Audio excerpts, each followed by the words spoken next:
It's good to see, well, not see you all, but I guess see your names. So I'm Alex Wessner. I'm the co-founder and CEO of Xander. Our product is XanderGlasses. I was just saying that I grew up in New Jersey. I live in Boston now.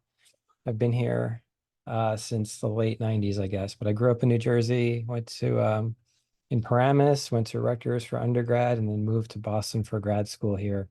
I went to MIT for grad school, and I kind of stayed here. Um, but so yes, still have a lot of love for New Jersey. My dad still lives there. My mom is in Mahwah, so that's my connection. Spent a lot of time in Seaside Heights and Wildwood in my summers. So anyway, yes, I go back. So I'm gonna do like a 5 minute or so presentation and then happy to answer questions. Let me share my screen. Sound on, share. Okay. I'm assuming this works. Yes. So Xander, our product, our company is about using these fancy AR glasses as an accessibility device. Uh, it there's a lot of tech interest in what are we going to do with smart glasses and aren't they fun and aren't they cool? Xander's interest is, well, yeah, maybe, but there are so many benefits to us in our daily lives to help people with certain disabilities or temporary or permanent that this is what we've been exploring. And more particular, I have a background in hearing loss and not hearing loss, but in audio analysis and audio processing.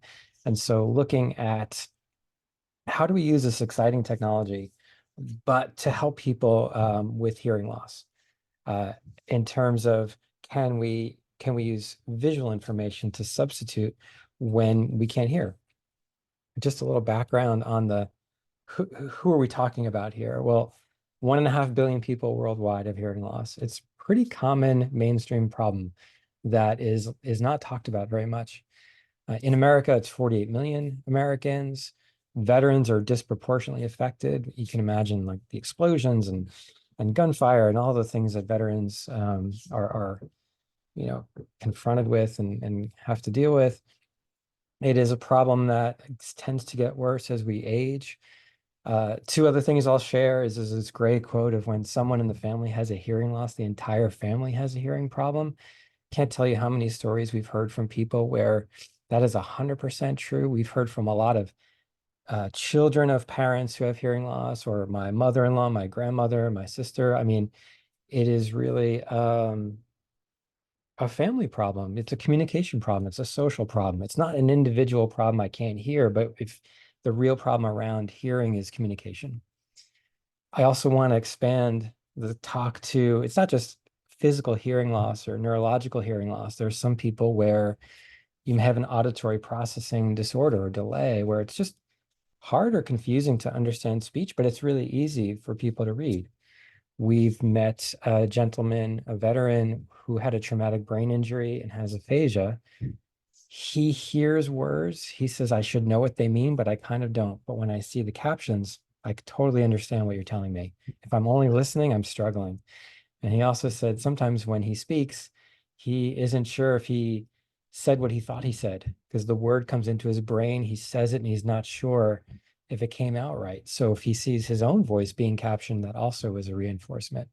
I could go on and on about the different use cases, but I just wanted to expand our thinking here to it's the solution goes beyond just standard hearing loss. So our product is really it's just a pair of glasses that captions conversations. It's really uh, all we're trying to do here. It has to be simple. If it's any more complicated than uh, I don't know, use these gestures and connect to this Wi-Fi and use your phone, then we've lost people. So really all the speech to text, everything you need is built into the glasses. You turn on a button and then 10, 15 seconds later, they start captioning. That's all they do. So they're simple. Because they don't rely on a phone or cloud services or internet, they are reliable. They'll work anywhere. They'll work inside of hospitals and school buildings where you may not have good connectivity or reliable connectivity. That is super important because it's an accessibility device. It's not a fun toy. It's something people really need to communicate. And the last thing that I wanted to share is because, again, we're not cloud connected, we're not phone connected, we're also not storing any conversations, which is really important. People are wearing these to doctor's appointments, to meet with insurance companies, financial advisors, private family conversations. You don't want that information just out there for Google to use and sell ads to you, right? So nothing is being stored or captured anywhere. And I'm going to show you now a demo of what it is like to see behind them. Here's a video. We're going to show you a little demo so you can get a sense of what it's like to wear the glasses yourself. Here we go. Hi, Marilyn. Hey, Alex. How are you? I am fantastic. How are you? I'm great. I am super excited that we can be here to show people what it's like to wear Xander glasses while they're having a conversation. So, the idea of having real time captions for everyday conversations that are happening live without a script, it's exciting, but it's also really new. Like, how does it work? What does it look like? So, we're trying to give you a sense of what it's like because it's really hard to imagine. One of the things that people like is that we are offering some customizable features. So, you might choose to see the captions beneath me or off to one of side or the other. And we think it's really important for people to be able to choose what the experience is like for them. We also, the reason that we had this idea, part of it is, yeah, there are ways that if you're hard of hearing or you don't recognize words and you're looking at captions, you can get apps for your phone and you can look down, but then you're missing out on so many visual cues because conversation is about more than just word recognition. Conversation is about intonation and it's about seeing hand gestures and facial expressions. So we thought it would be really exciting and beneficial for people to be able to allow them to continue to look people in the eye while they also get this input if they need it of what the words are. And that's kind of where our idea came from. And it's grown, and we're super excited that we've been able to test with a lot of veterans. And you'll see reactions from some people. We've tested from people from age 12 to 102. And you'll get to see some of their reactions later. That was amazing. Thank you so much for taking the time to talk to everybody about captioning glasses. Well, it's a real pleasure to work with my partner Alex here. He's amazing, and we hope that this gives you a sense of what the glasses are like. Okay, bye.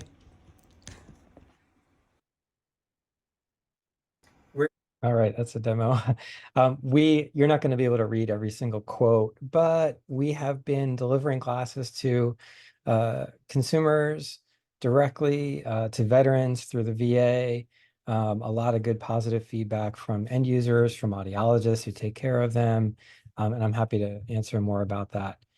But this is where I can totally take your questions. I know there's a lot of information. It's new, it's different. I'm sure you've got a lot of questions about the technology and who it can benefit and where it works and where it doesn't work. So I'm happy to get into all of that. But thank you for your time so far.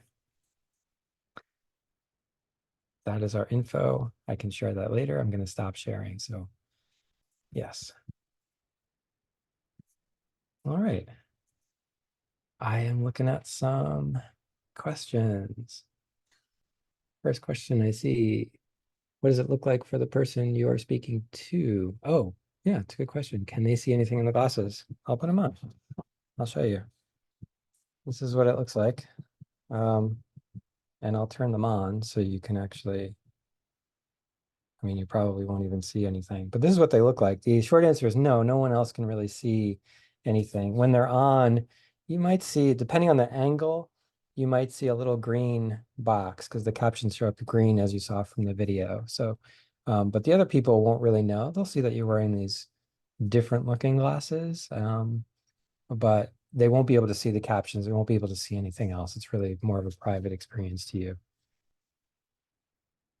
How does this perform in an environment with lots of speakers? So when there are group conversations, this is where it's interesting. The short answer is it depends. So the best way I can answer that is the glasses are going to pick up loud and clear speech. So what does that mean? If you are in a quiet room talking one-on-one and there's no one talking and somebody's talking to you loudly, clearly, great, they're going to work fine. If you're in a noisy restaurant with that person and there's background music and conversations off to the side, dishes clanking and all of that, if the person next to you is still speaking louder than the noise, which most people do, by the way, we tend to raise our voices louder than the sounds around us. The glasses will work in that situation too. They'll just ignore all the background noise and they'll just listen to the person next to you. Let's say another person joins the table or two more people join the table. Now you're at a group of four and two different side conversations happening. That's where it gets a little tricky sometimes.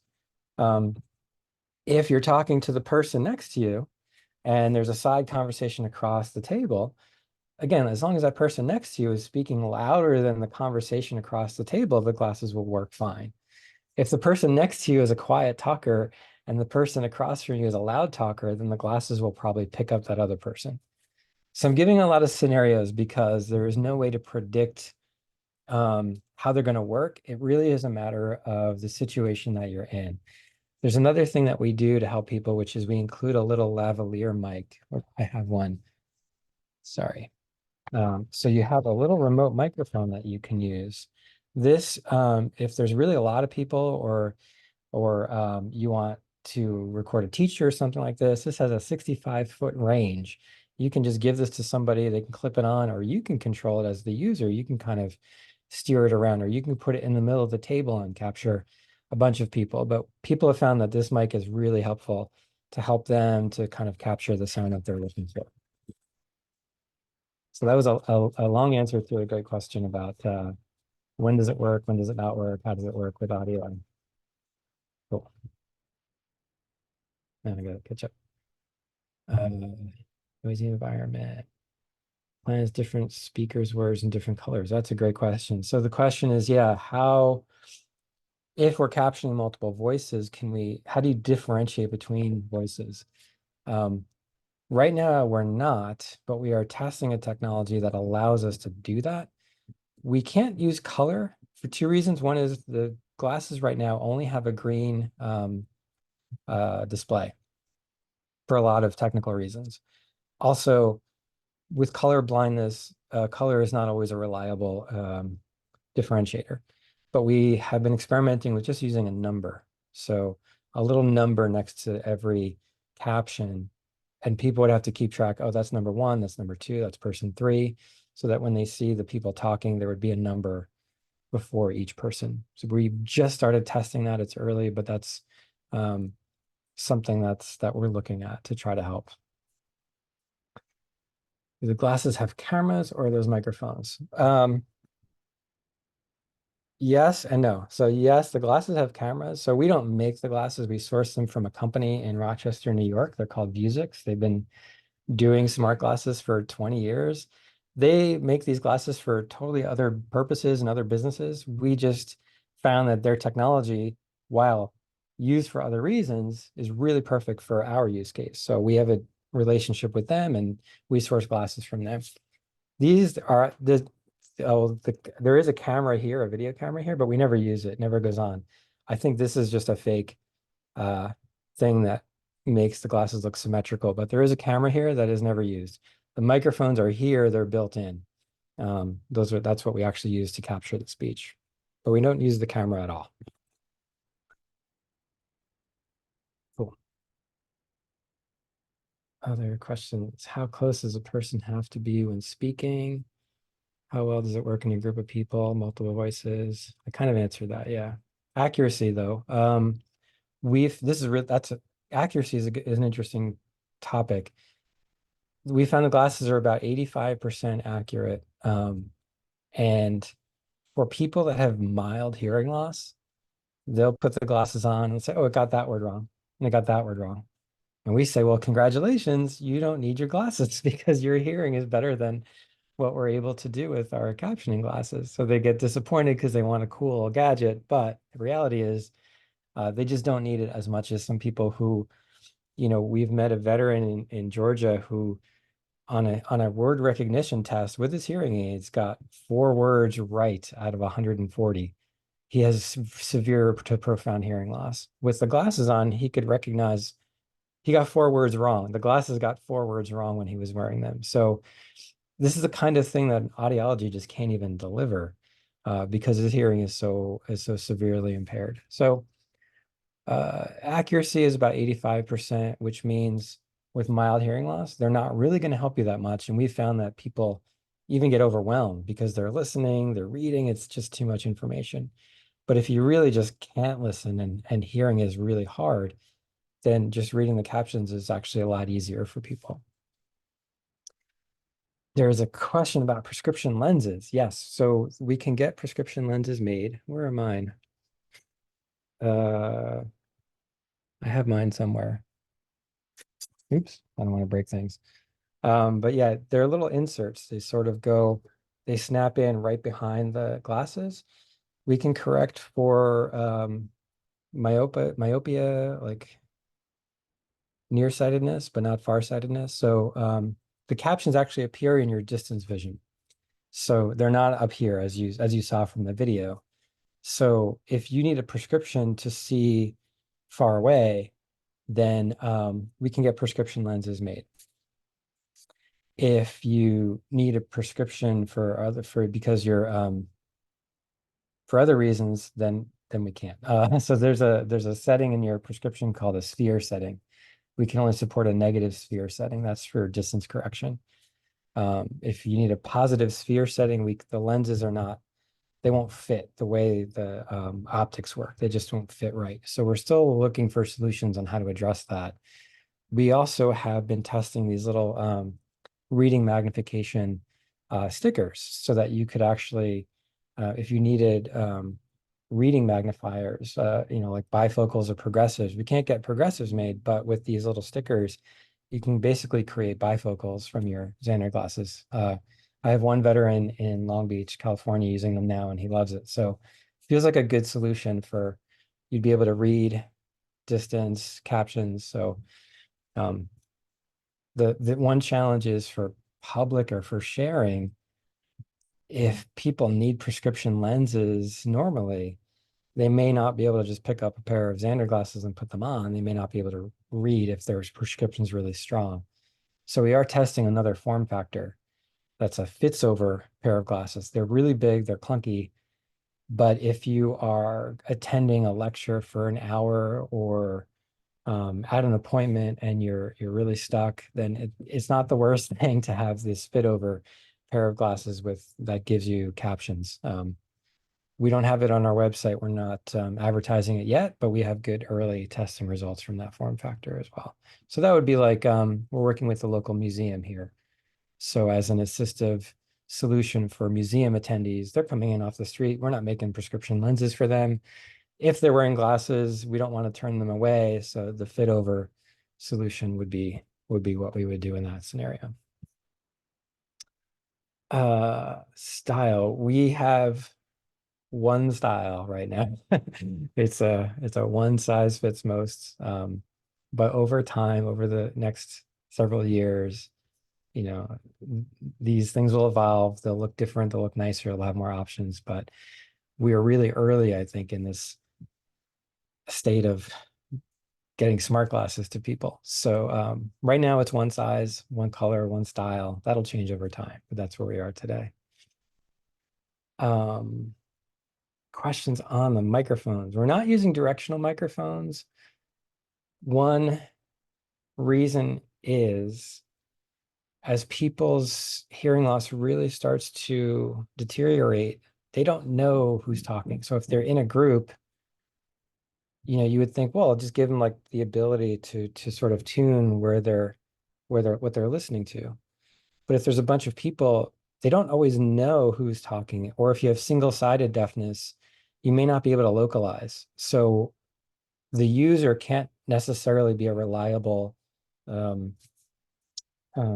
way to tune the glasses. So we found that they just have to be a little more open to caption whatever is being said around them. It's just a better user experience. So yeah, that was an initial hypothesis. Oh yeah, we'll use directional and that'll be great. But when we tested it, it just doesn't always work for people. And it's easier for people to have more of a, general sense of what's happening around them. There's a question on translation. So I did talk about privacy and how the glasses have everything they need. Full stop. And there is a Wi-Fi antenna that can be activated. So if we connect your glasses to your Wi-Fi and it's reliable, then we can get to the cloud service that will allow for translation between languages. We can translate between, I forget how many, 50 different types of translation is possible. There's interesting challenges with translation in that if only one person is wearing the glasses, then translation is limited. If you're speaking to me in another language, I would now be able to see the captions of it, but I can't speak back to you necessarily. So if both people are wearing glasses and they're translating into their own language, that's interesting. Translation is, in general, is far from perfect. So we are talking to people for whom translation could be a life or death situation. So first responders, police, where someone's coming into an emergency room. We don't have an interpreter. We don't know what language they're speaking.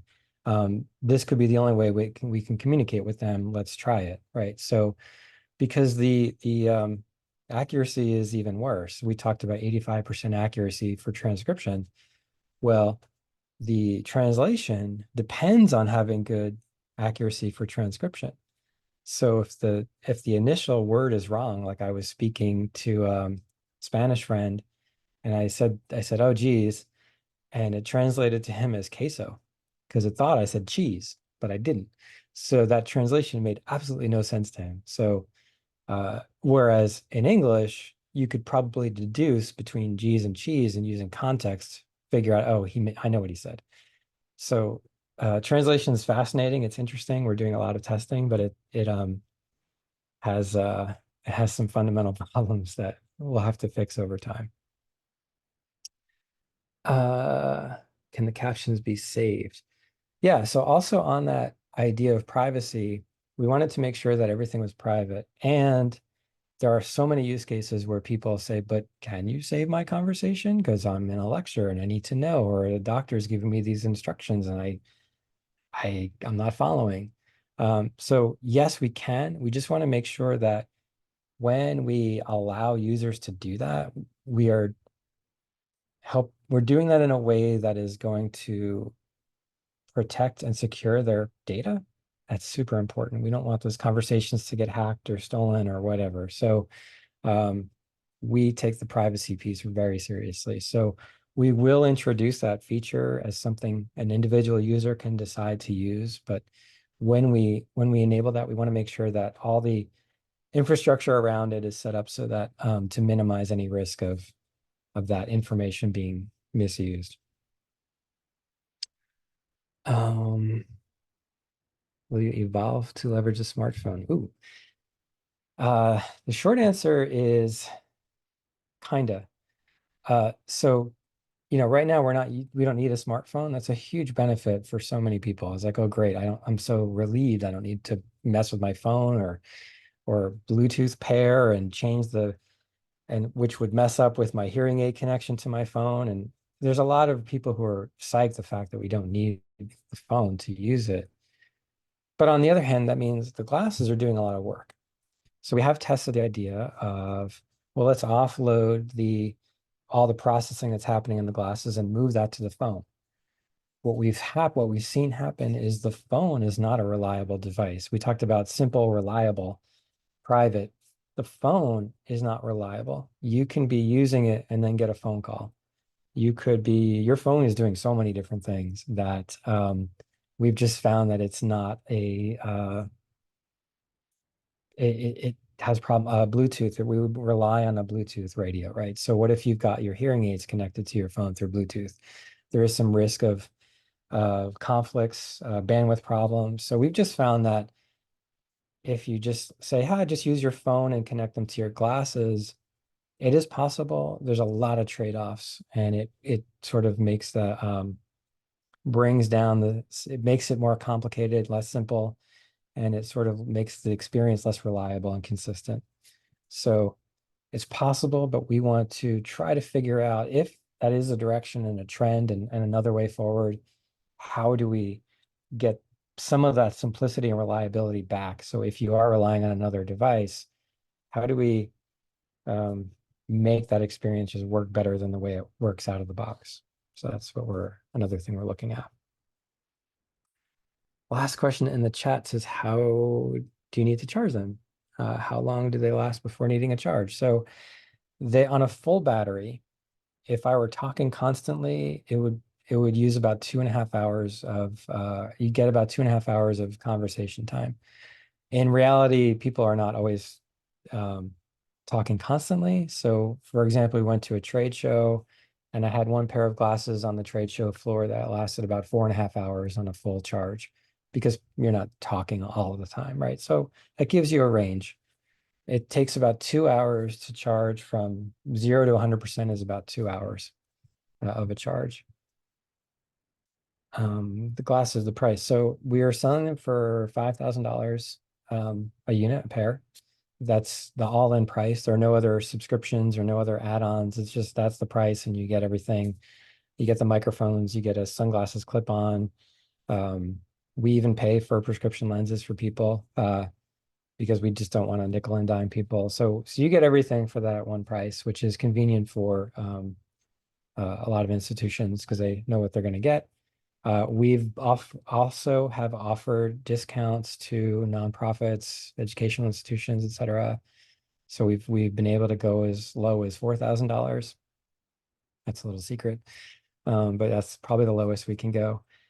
And we offer monthly payment plans to consumers who are just paying out of pocket. They're not covered by insurance. They're not an FDA medical device. The FDA doesn't even consider it a medical device. So therefore, we can't go the FDA route. We can't do FDA testing. Insurance companies are never going to reimburse for that. So they barely pay for hearing aids. So I wish we could, but it's a huge, huge, long, expensive fight. We'll pursue it slowly over time. Maybe the conditions around us will get better, but um, that's that's the way it goes now. We are working with various VA organizations. The VA has been amazing. So veterans can get them for free if the VA is willing and able to purchase them. So which is really great. Phew, I think I got through. If I missed a chat question, let me know. If I didn't explain something well, let me know. I'm happy to try again.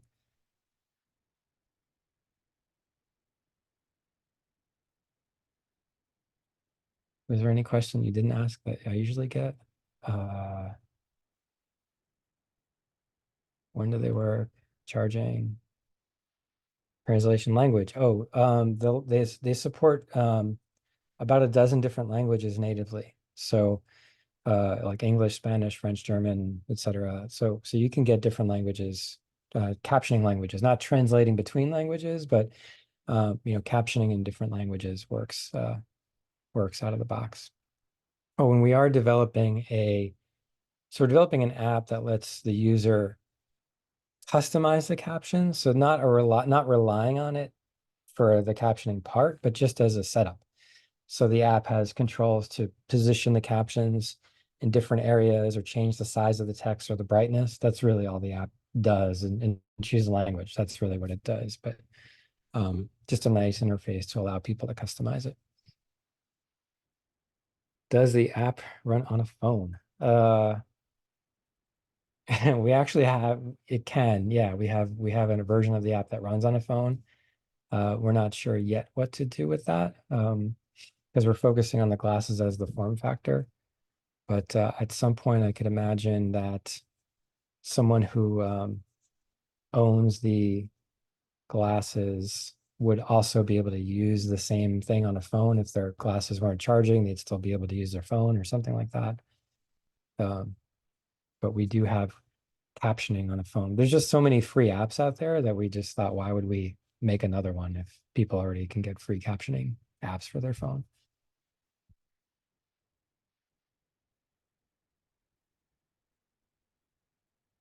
So yeah, the way the app, if you're controlling the glasses, it would just be a Bluetooth LE pairing, just a very light data connection to the glasses, and send signals through Bluetooth to change the glasses. Yeah. So you'd be wearing them, pair to your glasses, make some changes. That's it. Sorry, Alex. I hate to type. Yeah. So right now, how are the glasses configurable? They must be if you choose They maybe they not. They are through voice commands, which we thought was really clever, and then turns out to be super clunky. So Okay. we would say something like command right, command left, command top, command small, and that was your way to like make those changes. But it's just a horrible interface. So it'll be there, but we found that everybody wants to have an app to control it. So we just decided, okay, everybody wants an app to do the things that we thought we could do with voice commands. And so So yeah. right now the glasses have at least one button to say, "Listen to me. I'm going to give you instructions." No, they just actually listen. They're captioning anyway. So um, what they're doing is they're just waiting for a pause. So when the conversation has stopped and there's a pause, you would issue the voice command and then it would respond. So Or there's a keyword that you use. How do the yeah, glasses know that this isn't just conversation? um, it's listening for the word. It's listening for very specific voice commands, and they always start with the word command. Okay. Yeah.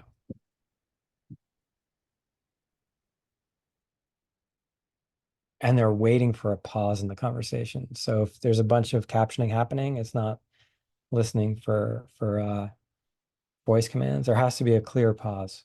And so like command top would have to be the first two words of the sentence. And then it would say, oh, that's a voice command. But if I were talking and I were saying, oh, and you can say command top and command bottom, then it's not going to actually trigger the setting because it's part of what I'm a conversation. But if I stop, wait a second, command top, then that would register. You can see why that's kind of annoying and not a great UI. So any other questions? I know we're, I guess, a few minutes over. I don't know.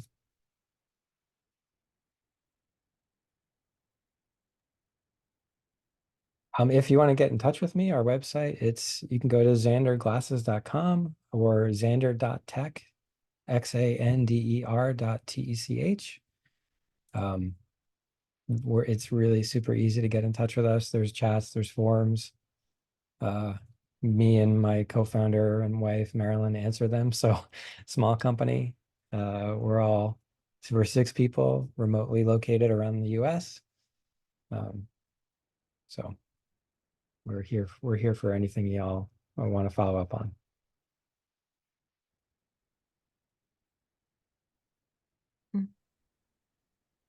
This has been amazing, Alex. Thank you so much. Before everyone goes, this is the time for last questions. Any last questions, anyone? If not, thank you everyone for joining. Thank you. Thank you, everybody. Thank you. Questions.